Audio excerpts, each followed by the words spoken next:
holy smokes, it looks fake. It does not look real. Are we watching something unfold before our eyes that's going to significantly impact the future of humanity? The biggest risk at Tesla, in my opinion, is just Elon not being the CEO, or Elon dying, or Elon being in jail, or whatever lawfare that is brought up against him, depending on next administration. The chairman of the California Coastal Commission is preventing SpaceX from doing any future rocket launches because they don't like the tweets that Musk is making. To think that someone's getting offended on a platform that doesn't even relate to SpaceX, they're going to prevent the progress of probably future humanity. It's just such a backwards way of looking at everything.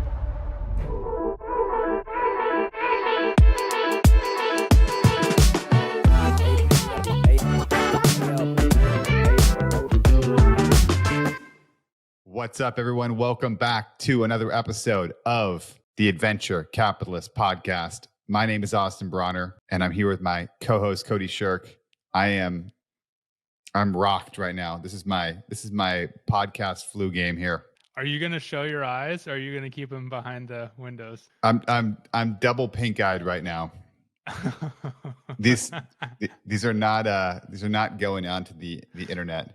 I want this getting screenshotted. Yeah, you gave me a sneak peek before we hopped on, and let's just say it's X-rated. You are not to go out in public with those eyes, dude. I got fully Louisiana. That's the reality of going to Louisiana. You have. Oh, I didn't even think about that. So you were fishing in Louisiana on your past couple of days, but I thought it was from your kid that he when you have little kids, you get pink eye. It's a combination because Louisiana plus little kid. That's the double. Yeah, what happens is you go to Louisiana, right? And if your body's not prepared for Louisiana, you just in 4 days, right? The amount of seed oil, fried foods, and alcohol combined in that whole cocktail just wipes out your immune system. So I was there with 3 other friends, and one of them left with like an ankle injury because of getting bit by sand fleas, and then they just swelled up, just completely swollen. So and then my other friend had some stomach issues. We just left, like, it's just Louisiana working through you. The only one who's from Louisiana, no issues, totally fine. So you went fishing in Louisiana. You guys were out in the in the swamp or out off. We went fishing in Grand Isle. So Grand Isle is like one of the best fishing spots in, I think, in the entire world, definitely in North America. And it's way out, right on the coast. You can go inshore, offshore fishing. This time we went inshore fishing, I think we caught like 65 trout and redfish. Crazy day, like electric. Every cast, you're catching something.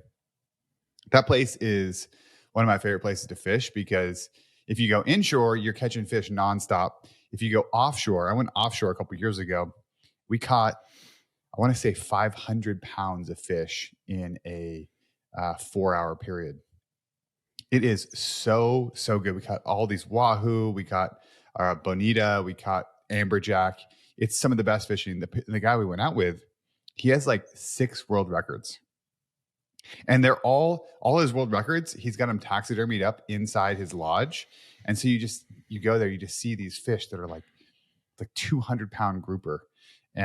Insane stuff. He's actually well known for being the only person who does deep sea fishing at 900 feet. So he's catching fish they've never even seen before. So in some ways, he's a marine biologist. So I want to go back to your pink eye. Did you get it from the fish or? I got it from my son, but I think my immune system was so wiped out that I got home and it was just like, bam. Okay. And not to take away from your fishing trip, I just, watching you with these glasses on, it looks like you should be at a piano playing, I don't know. I know. Bam.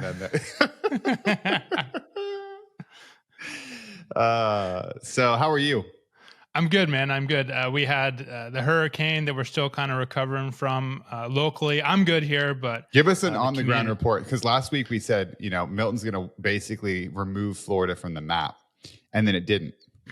It didn't hit the areas that people expected, but there was definitely a lot of damage. And as you know, the news likes to stick to some things and underreport other things. So there's definitely a lot of damage here, and the forecast that we made, which was that the hurricane's going to impact the housing market. I still think that's going to happen. We can dive into that a little later on. But locally for me, I'm about 100 miles away from the hurricane actually made landfall. Or sorry, I'm on the opposite coast. And when the hurricane went across Florida, I'm about 100 miles south of where the hurricane went into the Atlantic Ocean. But what we had was tornadoes. So the outer bands of a hurricane can spawn all these tornadoes. And we had something like, I don't know, over 50 tornadoes in the area in Palm Beach County. And of those tornadoes, a couple were EF3s, which is like a pretty legit tornado. That's a big one. Yeah. And so we had several communities get rocked, like cars flipped over and the big dumpsters, the big construction dumpsters on top of homes. And actually several people were killed also a little bit north of me. So we lucked out. No tornado damage directly where I am at, but in the area for sure there was damage. My kid's school was shut for several days because of power issues. And yeah, man, we're good though. I'm survived to live another day. And selfishly, I got some good surf, got some really good waves one of the days. Yeah. However, now it's nasty water. You got crazy amount of debris in the ocean. The water's brown. It cooled off because when there's big winds, it blows the top layer of ocean away and there's upwellings, and the upwelling, like deep ocean water's cold. So the water's cold. It's really nasty right now. But I will say that I think we survived another hurricane year here with being untouched. And further eroded the trust of Floridians in the weather forecasters, and will just lead to a future of people hunkering down. Because I think that guy who was in the boat, I think he survived. Yeah. So the local Floridians that prepared by getting beer and wine and chips and dip, their strategy was reinforced, meaning they prepared correctly just to party. Well, let's dive into it because there's a lot of stuff that went on this last week and a lot of stuff to talk about today. I want to start with the fact that Elon just continues to win, and it's a winning streak that we'll look back on and it'll be written about for hundreds of years, I think. Let's talk about what happened with SpaceX, because we've got $2 billion companies, two massive wins. SpaceX, the Mechazilla caught the first super heavy booster. So why don't you dive in here? What happened and why is this? I mean, one, if you haven't watched the video, we'll roll the video here so you can see it. It's absolutely incredible. Yeah, roll the video while I'm talking. But yeah, the booster that pushes the spaceship into the sky, I'm talking very layman terms here, used to just fall back down, right? Like before SpaceX, and there was a one big use, waste. yeah, one use, one hit wonder. And so SpaceX has figured out how to land the booster. We've seen that video footage of the boosters landing with the little tripod legs, and now they caught the booster on this tower and they're calling it chopsticks. And the reason why they did that is because they wanted to take the tripod legs off because it reduced the amount of weight for the booster, which makes the whole process more effective. But I'm not a space nerd. Like, I'm not really into space, and it kind of actually scares the shit out of me because I think of space being endless and it just makes my brain almost explode. But I gotta say, watching this video, it almost brought tears to my eyes. I know that sounds really cheesy, but it was just this, like, holy smokes, it looks fake. It does not look real. And then you start thinking about, why is SpaceX doing this and why is it important to humanity? And are we watching something unfold before our eyes that's going to significantly impact the future of humanity? And the answer to all those questions for me is yes, absolutely yes. And to see this happening in real time, it was like almost overwhelmingly emotional for me. Totally. So basically, to summarize, he landed a booster on this tower to reuse the booster so we can shoot up more spaceships up into the sky, into space to explore the galaxies. And we're well on our way, which is mind-blowing. It's incredible. The video is like, like watching it, it's more exciting than watching a sporting event, especially live. And yeah, it's incredible. And you see that happening, and it's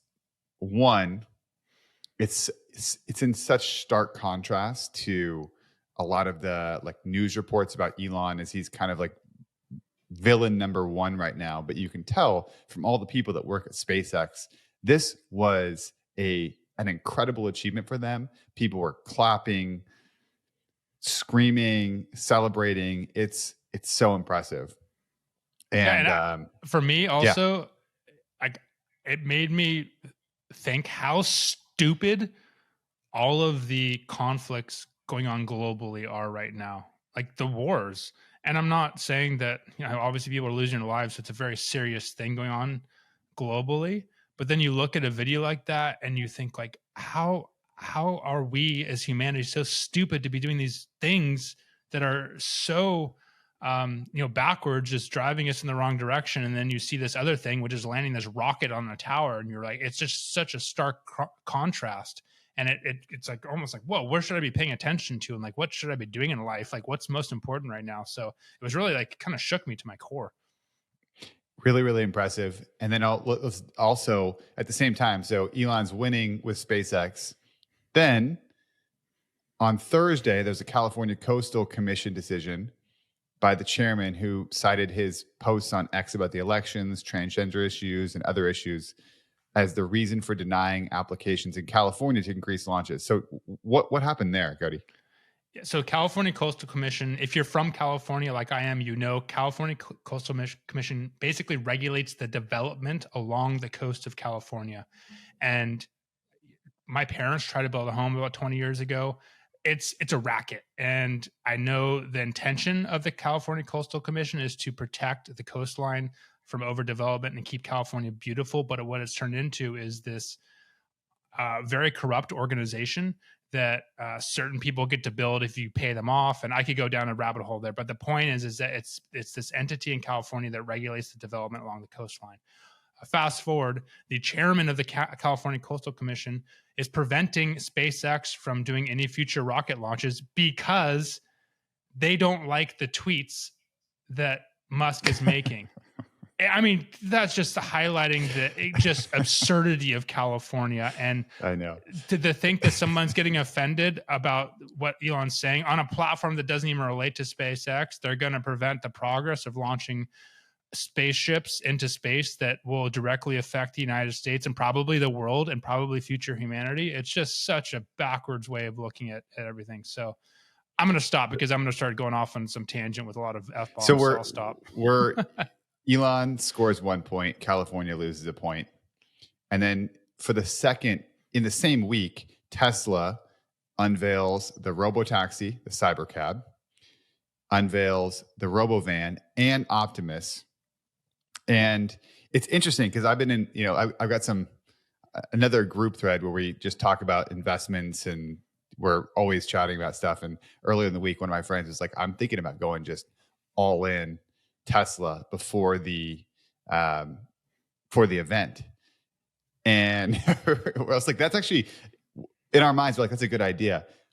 On the flip side, shares dumped. They dumped like what was almost 5%, 6%. Like almost 10%. I don't know. It was down a lot. Yeah, it was down a lot. It's kind of changed and recovered. But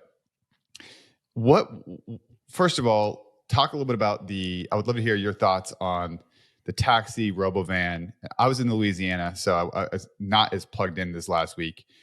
I saw the cyber taxi, the robovan, and the Optimus. What were you most impressed by? Yeah. So really quickly, the cyber taxi is this car that is an autonomous taxi. And the idea is that someone can purchase one of these taxis, throw it into a pool of other taxis, other cyber taxis, and you'll be out there making money with Tesla's network, autonomously operating this car and picking up people and taking them from point A to point B. That's super, like, very high level way to look at it. And was it connected to Uber at this point, or that's kind of that's what people, if you're kind of like putting your brain forward, it's like it makes sense to be most connected to Uber. Yeah. And so from an investing case on that side, actually Uber and Lyft shares and the valuations of those companies actually spiked after this Tesla presentation, and Tesla dumped after this presentation. So the general thought from the investor side is Tesla is making this announcement about autonomous cars, but just like many things that Musk has said in the past, this probably won't be online for years. Yeah. He's made a lot of claims of things that are going to be next year. And then it takes, like, the Cybertruck is a perfect example. He's kept getting delayed and delayed and delayed.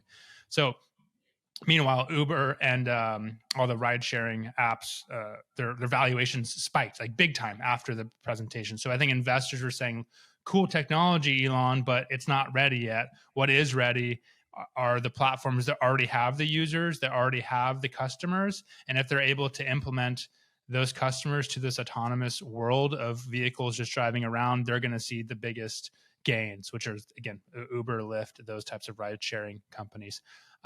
I personally think there's probably some blend in the middle there. The software matters, the customer acquisition matters, but the hardware matters a lot too. And everyone has seen the Waymo videos of the cars getting stuck here and there, or hitting people, or whatever it is. I'm not going to make an argument that Waymo or these other autonomous cars are better than Tesla. I would just say that Tesla in general probably has a much larger potential. I personally think that. And so that's where investors are going to battle it out right now. So that was a cyber taxi. That's the bigger picture with the cyber taxi. And I think everyone's question is, when is this going to be launched? When are these cyber taxis going to be ready? And that's why Tesla shares dumped, because nobody knows, and they probably think it's going to be longer than Tesla is announcing. On the RoboVan, right? Interesting, different rollout. Also, it's cool because all three of these in rolling out one at a time is impressive, but rolling out three.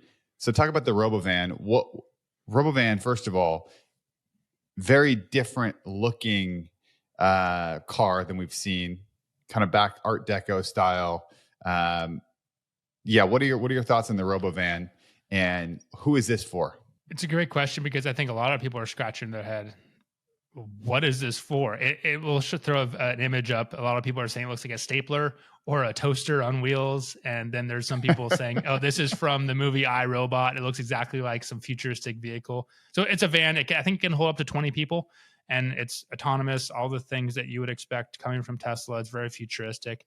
And I think people in cities or very metropolitan areas can see how this would work, which is basically a like small scale subway type thing that doesn't require tracks and can use existing infrastructure. So I think that's a really simple way to look at it.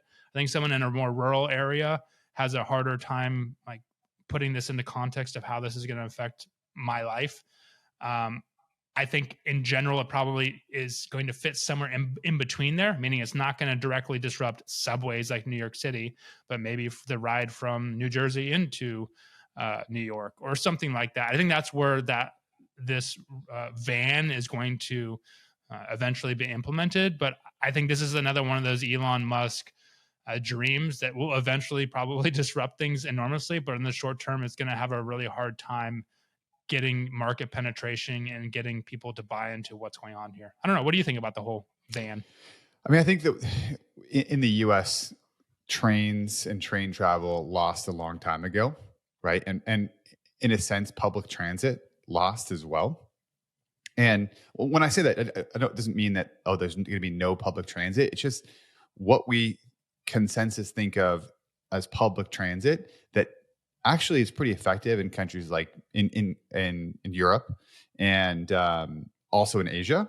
It's just, it didn't win in the US. And we're still in this position, like the cyber taxi and the RoboVan. All these things are the future of what public transit is going to look like in the US, which is, again, more individual. It's more individual than it is in some of these other countries because we're not building large railways outside of Florida. And even then, right, like I think at the end of the day, Americans would rather have small individual vehicles that drive autonomously and take them from point A to point B than these large scale infrastructure projects that require building bullet trains, all these different things. So I think at the core, it's a push in the direction that I think has happened for a long time, which is just trains lost, buses in their current form are losing, and the future looks more like individual pods that pick you up and take you places. And maybe there's, just like Uber today, you can get in an individual one, you can get in a larger one, and they take you on to your final destination. And that, given the fact that we've invested so much in our freeways and our cars have won in the US, we'll continue that path. I think also cars in the US are, it's so hard to compare Asia and Europe with the US. People have always seen those memes where they show the rail network in Europe and then they show the US and like, oh, US, you're so stupid.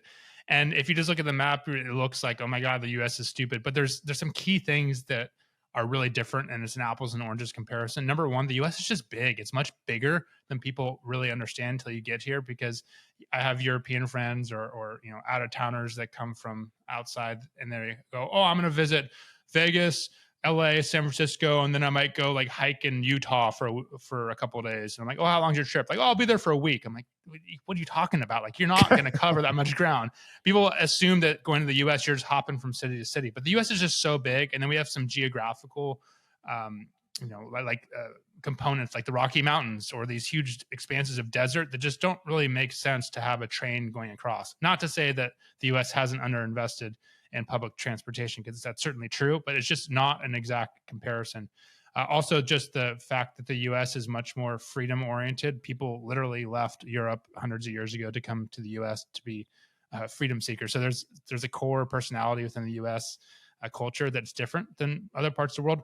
All of that said, Gen Z and younger are looking at vehicles much differently, because they're viewing vehicles more as a liability versus an asset. Say like 20 years ago, vehicles are more like an asset. It was kind of like your house is like a second asset that enabled you freedom. Now younger people look at vehicles as just this commodity that you use for transportation. So I think that's where a lot of Musk's thoughts on this autonomous driving and these shared transportation solutions are. Yep. A lot of the market's resistant to it because it's an older demographic that just can't relate to what he's trying to push. And so that's probably one of the reasons also take a little bit longer to adopt and come to market, is because that younger generation understands it more, and they're going to be the consumers, but in 5, 10, 15 years from now. Totally. And the only thing I'll push back on is US isn't that much larger than Europe as a whole, but the difference is that you can't really go more than 30 minutes, 40 minutes out across all of Europe without going from one relevant city to another. Well, that's just not true here, right? Just look at Texas, and it's like you can drive 13 hours in Texas and still not be out of Texas. And in that time, you'll run into like one, maybe two. Let's just say, I'm not in a negative way, but like relevant cities that would be important to have a connection between. Let's dive into the last one, which is Optimus, which is really interesting because it's pitched as Optimus as a personal R2D2 C3PO, but better. I enjoy the salesmanship there. It's also going to transform physical labor in industrial settings. Weird looking robot that kind of like walks, but in a weird hunched over way. What's your take on Optimus? Is this going to move Tesla forward? Before I have my take, I just want to put the elephant in the room, which is this pushback that the market's having. And people are thinking or saying that, so during the demonstration, Musk had these robots out there and they were interacting with the people, the guests of this event. And the robots were serving coffee and they were playing rock, paper, scissors, and they were doing all these interactions with the crowd there. There is a lot of talk that these robots were actually being operated by people in another room. So yes, the robots can walk. Yes, they can move. Yes, they can do basic movements, but the ability for them to interact seamlessly with an actual biological human being is being questioned right now. And people think that there was people in another room operating the robots like with virtual reality goggles or not. So I don't know the truth there. I wouldn't be surprised if that's the reality, but I just wanted to mention that because that's part of the reason why Tesla's shares sank, because a lot of people questioned the validity of what actually was happening, because the release was very heavy on marketing and wow factor, but very light on the technical aspects of how the stuff was going to work. So just wanted to say that. My personal take on will this disrupt things?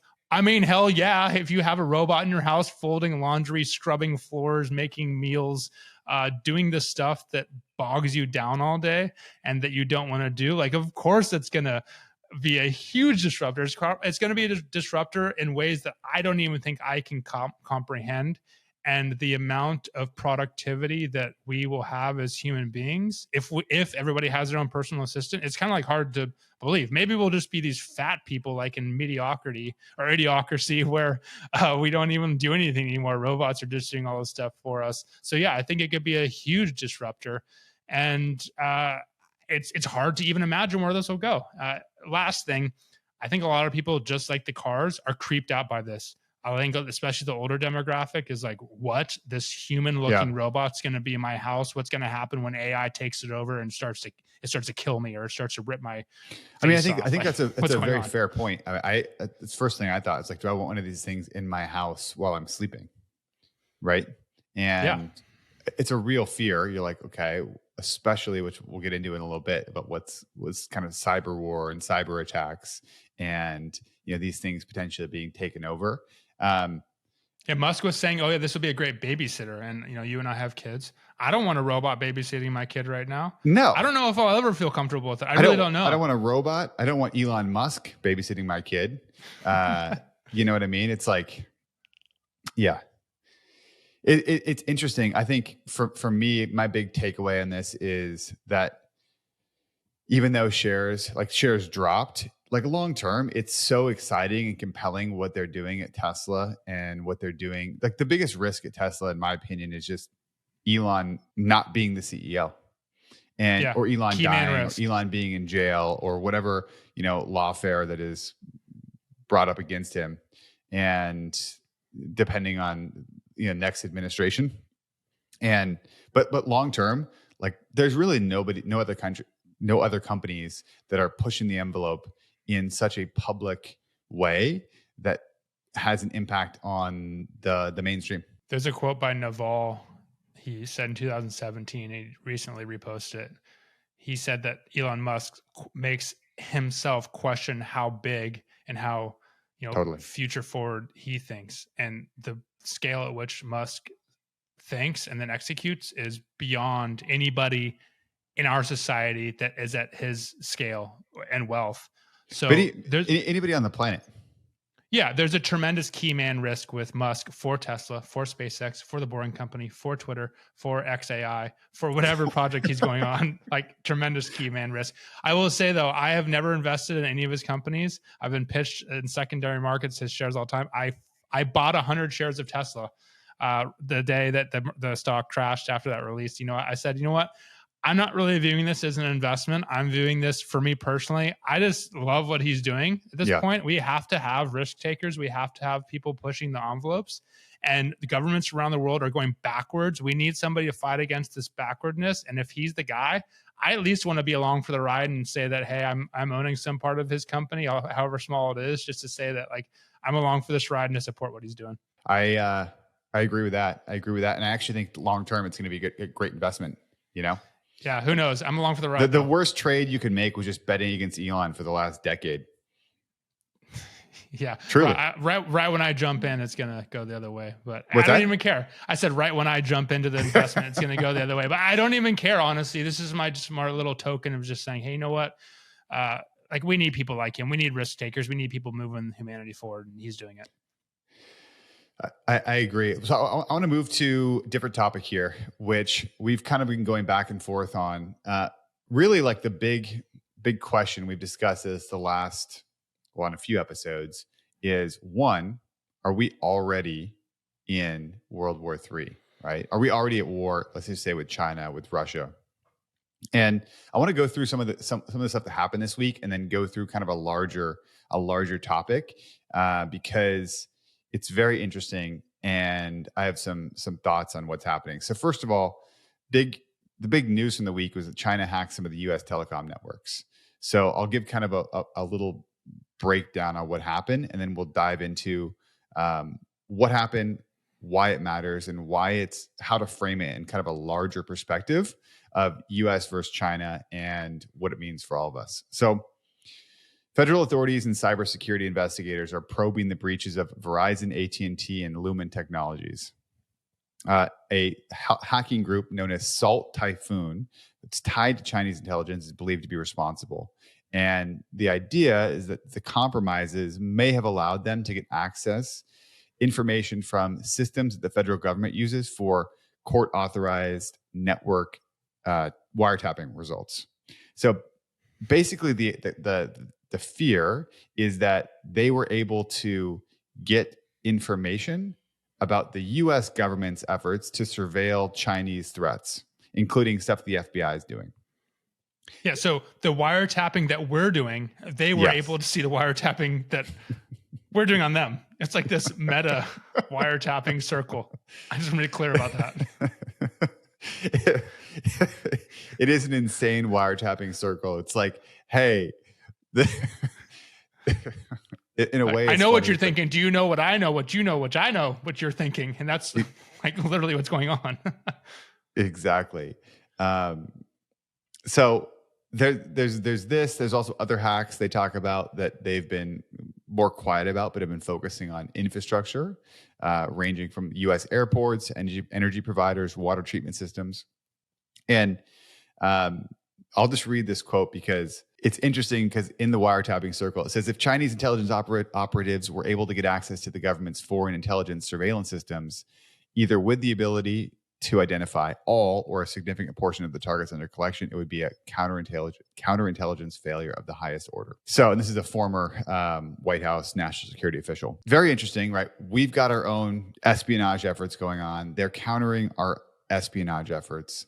And the reason why I think it's very interesting is because, back to what we've talked about in previous episodes, is this idea of the difference between war.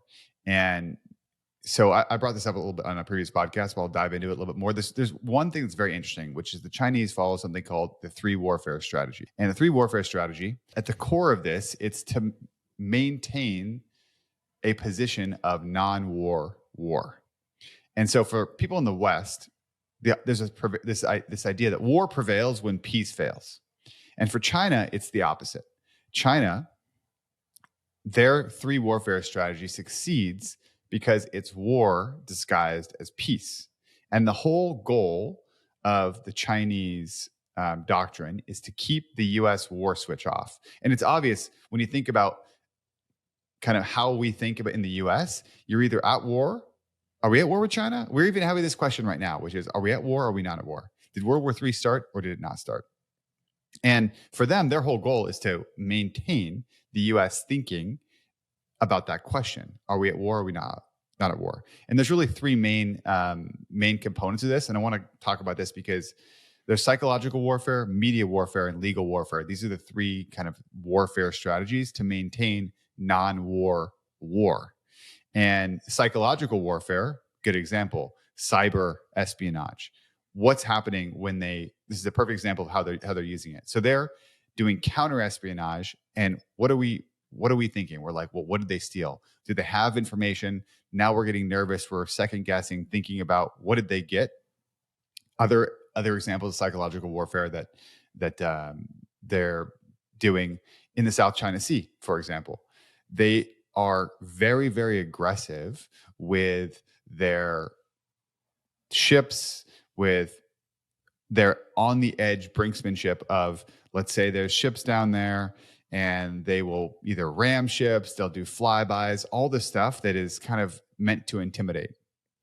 And on the other side of psychological warfare, the last part that they're very, very commonly doing, and we're going to dive into because they're doing it with the Belt and Road Initiative, is they're getting smaller countries in debt and then manipulating them and changing their opinions or their votes based on the amount of debt that they're in. And then we all know media warfare. There's lots of stuff going on in the media. They got their own, CCTV, and then they've got the fact that they've bought Hollywood, and you can't have Chinese villains in any movies. Really, really effective stuff. So the reason I bring that up is we asked this question: are we already at World War III? Right? Are we already at war? And from my opinion, right, we're just fully down the path of being in non-war war with China, and everything they're doing is, in my opinion, it's winning the way that they want to win. I'm interested from your perspective. Do you have any takes on the Chinese intelligence operation here and the impact for where things are going. So I think there's a temptation to want to label everything. Is this World War III or is this Cold War 2.0? Or is it something different? Or is it something different? And I don't think anybody can accurately label it because it is different. It's a different variety of what we've seen in the past, but it's certainly got new aspects that people are unsure on how to label the situation that we're in right now. But just for clarity, the Cold War, a little bit of history there, was mostly the US versus Russia and to a lesser extent China via some other smaller wars, Korea, Vietnam, etc., where you have these East and West supporting different sides of wars. So as you think of history in those terms, your brain immediately goes to Ukraine, right? We're supporting Ukraine. Yeah, Ukraine is fighting Russia, but it's a little bit more direct, right? Because in Vietnam, for example, you had the North and South fighting each other. We were supporting one side of Vietnam, and Russia and China was supporting the other side with weapons and money and etc. And the same with Korea. The same exact thing happened with Korea. You had the Chinese supporting a lot of North Korea's efforts in the war, and then the U.S. came in and pushed back a lot of those efforts. And I could go on and on with other countries that this has happened with more on a lower scale, but that's history. And what we're seeing right now is almost identical. The only difference I'd say is Russia with Ukraine. I mean, they're directly involved in it right now. So that's a pretty big difference. It's less of a proxy war for Russia. It's a direct war for them. So I think in those terms, it's very tempting to want to say, oh, we're in World War III because of those things. However, World War II, just for clarity, the reason why it was labeled World War II, it's because more than half of all the countries in the world had officially declared war on one another. And once you have that scenario, you're literally in a world war. We don't have that right now. We don't have countries that are overtly declaring war on one another. Yes, we have smaller little things, but not more than half of the countries around the world have declared war. That has not happened. So it's pretty tough to say this is World War III. Conversely, it's pretty tough to say this is just Cold War because it's certainly more than a Cold War of what's going on. And so I'm not answering your question directly, but I do think we're in a situation where we have crossed the Rubicon and in many senses of not being able to go back on a lot of situations we're in, but we're not quite to the scale of a World War III kinetic we're going to end. By the way, I'm going to end this tirade by just making one comment. There's a book out by Ann Jacobson about nuclear war, and don't read it if you are afraid of nuclear war, because it's like, well, who's not afraid of nuclear war? Yeah, well, I mean, but the book is even more terrifying because I'll spoiler alert: nuclear war ends in the end of humanity, or at least we go back to the Stone Age. There's basically no scenario where we have a limited nuclear war. It's just not possible. It would accelerate beyond your wildest imagination.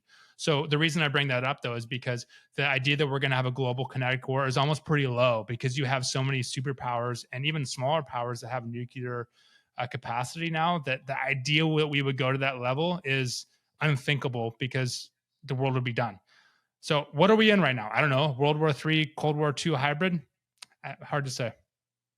I think we're in non-war war, and it will continue to progress. But to your point, nobody's going to there's no incentive to declare war because everybody knows if there's a war declared against the US, a direct one-on-one war, then all of the US's force will be deployed against that country. So there's much less incentive, given the fact that the US has insane military capability. The whole goal is to be in war without ever declaring war, undermine, change public sentiment. I think one of if you look at it from the perspective of what the Chinese perspective of trying to, one of their goals is to change the public sentiment about global conflict. And an argument made by a lot of neocons is that we're actually falling prey to the Chinese changing public sentiment in our own country to try to pull us back from being more globally involved and more aggressive foreign policy. And at the end of the day, I don't know. I think I would agree that that's happening. I don't know if it's because the Chinese are influencing us or it's just because we're sick of being at war, but that is happening. And that's, that's one of the components of this warfare strategy, which is very interesting. One other thing that's happening right now, and it's so take it to this last week. There was the Asian Summit, ASEAN Summit, right? And so this is in Laos, and this happens once a year. Laos is very interesting because it's a I'm not gonna say a flashpoint. It's an area on the edge that the Chinese are very, very, very involved with. Right? They have actually built a massive train system there. So it's now connected from southern China all the way down through Laos, and I think it actually goes to Bangkok, or it's being completed about this time. Put Laos into a ton of debt. So they're in $13.8 billion worth of debt. Roughly half of that is owed to China. China has put them in debt in exchange for building this incredibly, let's just say it's a beautiful, it's a beautiful cutting edge railway that is designed to connect Laos to all the other countries because they're landlocked and they really haven't been able to. If you've ever, I was there like 10, 15 years ago, there's one road. It's changed. I'm sure it's changed the game, but at the end of the day, they still are a very poor country. So China, on one hand, is releasing press releases all week about how they want to continue to be involved with Laos and take the next step monetarily. And at the same time, Justin Trudeau flew down to the Asian Summit. Blinken flew to Laos to talk about protection and development assistance. So you've got this conflict going on in a country, much like what we're talking about with Vietnam, very far away, that is also in my opinion, another level of this non-war war, where you're exerting influence. And at the end of the day, one component of these Chinese loans is very interesting, is that apparently if you get World Bank loans, they're under 1%. If you get them from Japan, the US, they're 1%. These Chinese loans are 4%, and they're crippling this country. And it's not necessarily just China's fault, but it's putting them in a position where they're having to make a choice on who to ally themselves with going forward. Absolutely. You explained it pretty well. It's this economic hitman model that if anybody is reading or listening to us, you've probably read the book, where a foreign country goes into another country, gives all kinds of aid, it builds infrastructure projects with the agreement of saddling that country that received all the aid with some sort of debt. And the agreement is basically that country is going to be aligned with that bigger power and do what they say. And the U.S. has done this all over.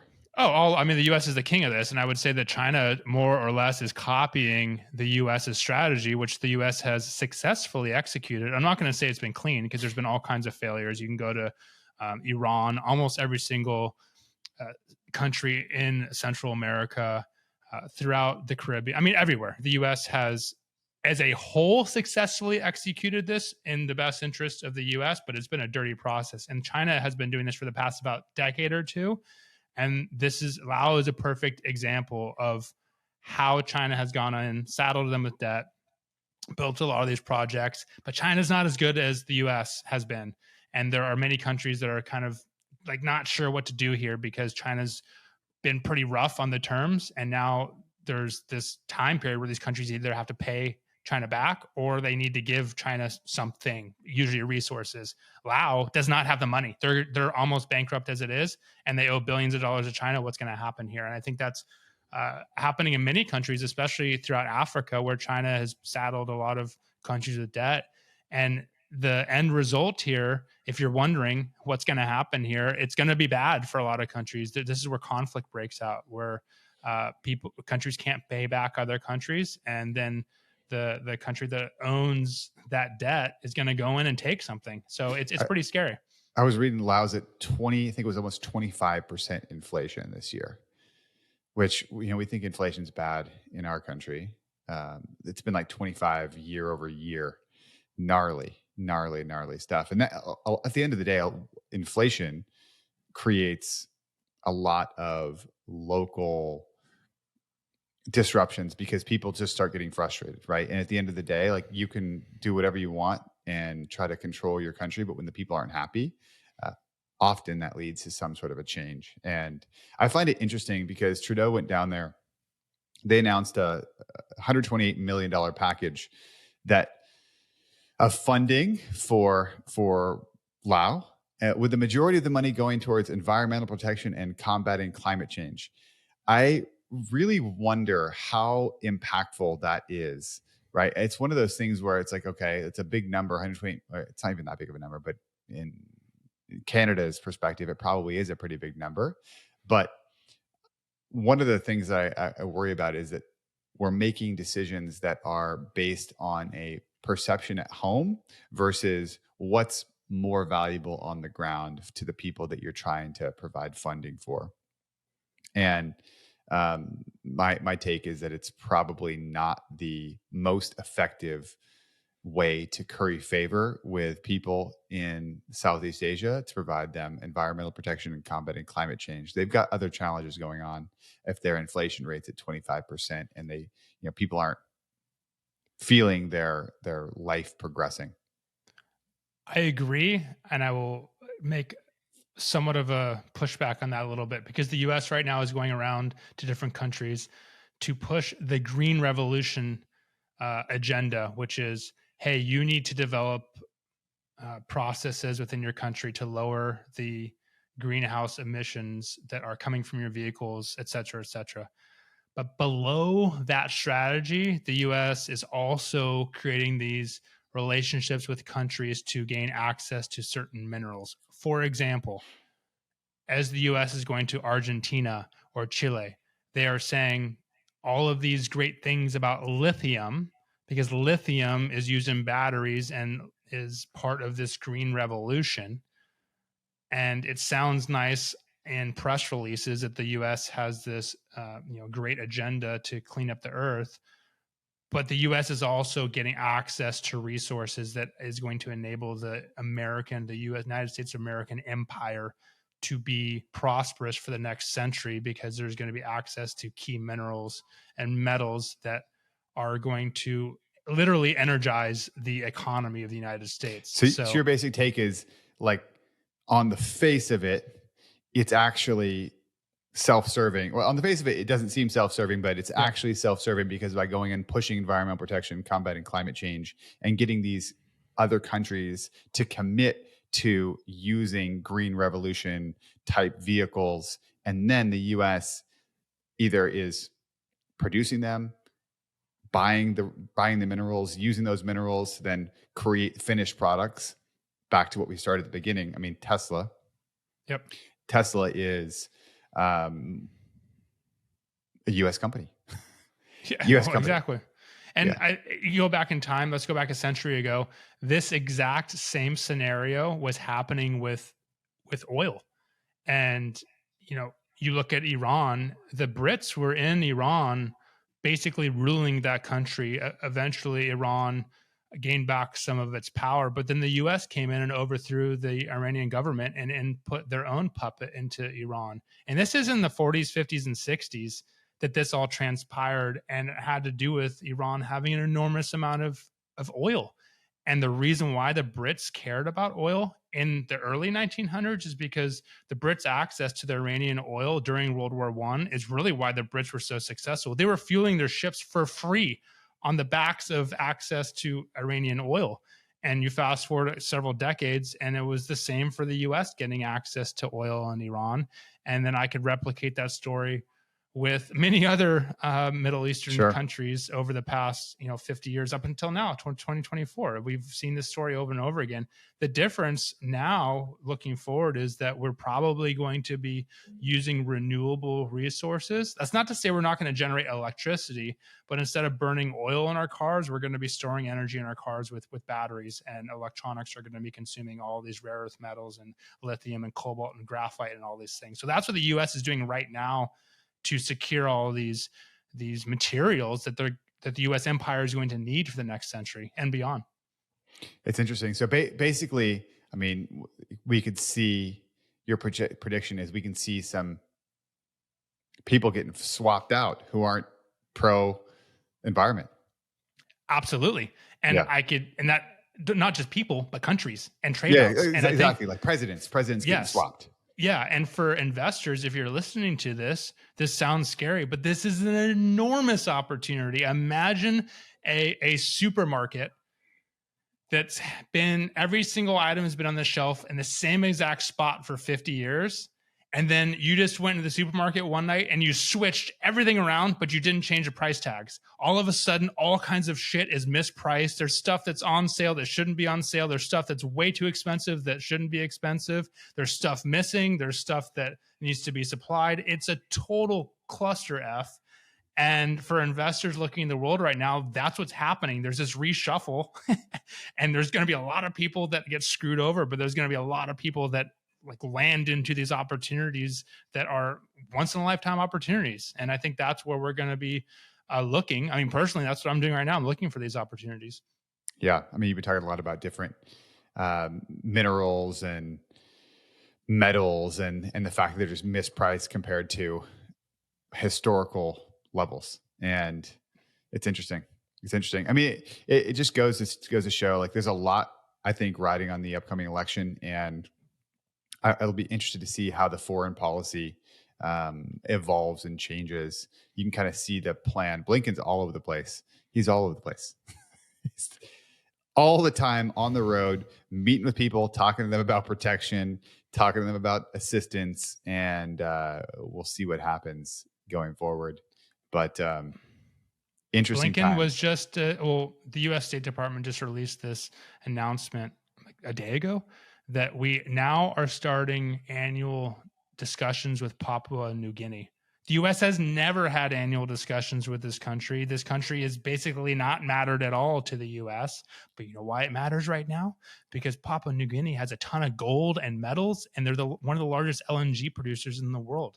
So the U.S. is strategically getting things in line for whatever's to come next. And what's coming next is, like I said, a reshuffle of all of these metals and accesses to energy, but it's also these other adversaries, China and Russia, doing the same thing for their needs. And that's where the general population, I would say, is completely missing this story.